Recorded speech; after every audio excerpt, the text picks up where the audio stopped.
Hey guys, it's an analysis in our video. Today in this video we'll be doing a tutorial on how to replace the sunroof seal on a Mark II Volkswagen Golf. As we can see on my sunroof seal here, it is absolutely shot. Just wait for that to focus in there.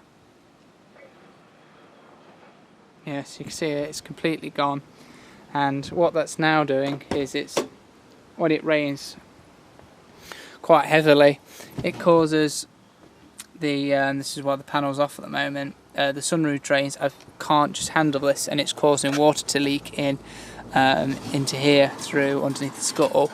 I did check and it wasn't the windscreen that was doing this, it was actually because of the sunroof drains. And another reason for this is it's caused the headliner to sag quite badly. So it's a well needed thing to do on a Mark II if you are noticing that it is perished like this. I got my replacement seal actually off a seller off eBay. This is German OEM parts. You can see it is actually what it's meant to look like. It's this velvety foam here, and what we can actually see is this has just gone. Right, it's just absolutely rock solid. So you're going to need a few screwdrivers, a few Phillips, and a few flatheads to pry it off. And I highly recommend using the guide on the Volkswagen page.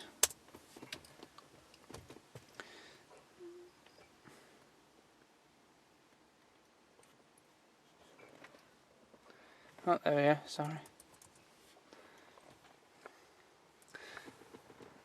So as I was saying, there's I'll put this in the link in the description, but there's a thread on VW Vortex that just lists about how to do this procedure yourself. But I thought it's a very good write-up on this, but just as a video description as well.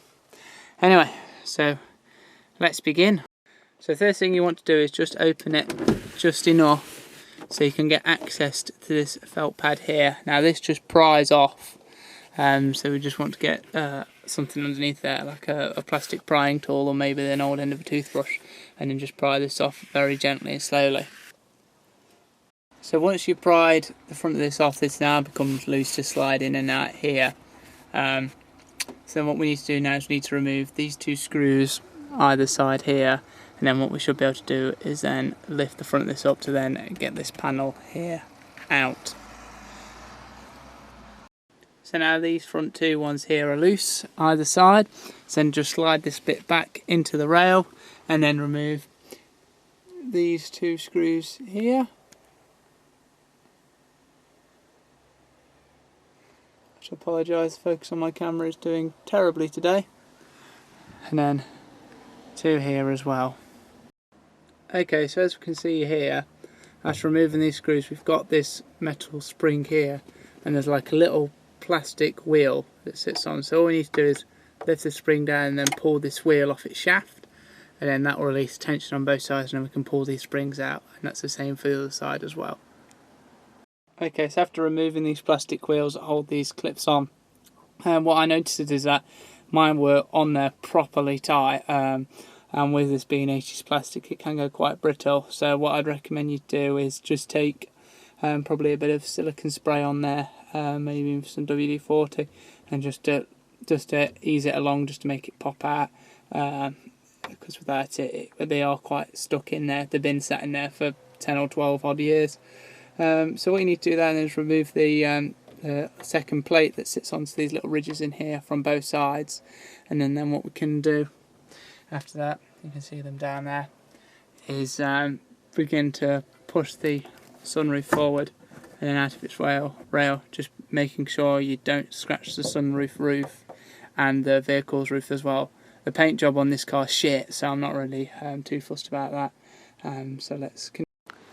Okay, so now we have a rather large hole in here, and so what we need to do now is we need to remove this metal strip at the top here. And you can see there's loads of screws dotted all over the edge of here. You may have to remove this bit of strip here to get them off, and then once it does that, then lifts off, and then we can then remove these two plastic clips either side, and then that should be able to get us the gasket off, and we can go back fitting the new one. Yay!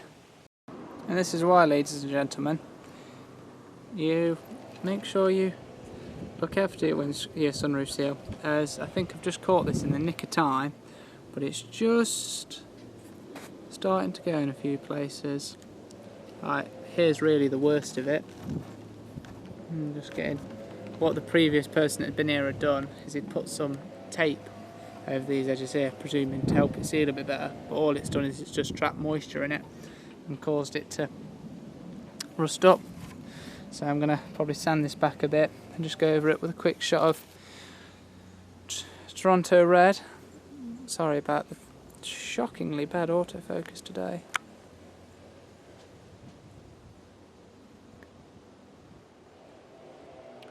This really isn't wanting to focus. Yeah, so I'm just going to go over that, just sand it down a bit, just a bit of Toronto red, and that should keep it all happy and merry.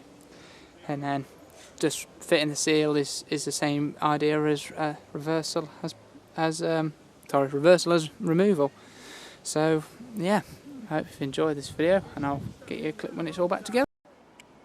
Okay, so I wasn't going to make another segment to it, but I thought I'd put this in because it was quite handy to me. When I got my new seal, it was incredibly tight, like ridiculously tight to get in onto here, and what I later discovered is the ridge that it sits into was just way too tight for this gap here it sits into. So I just got a flat bladed screwdriver and put it into the edge of this here. Once the camera focuses, and just into the edge of that, just to widen it up a little bit, and pop some silicone spray in there just to help it along, and gone round it with a soft mallet.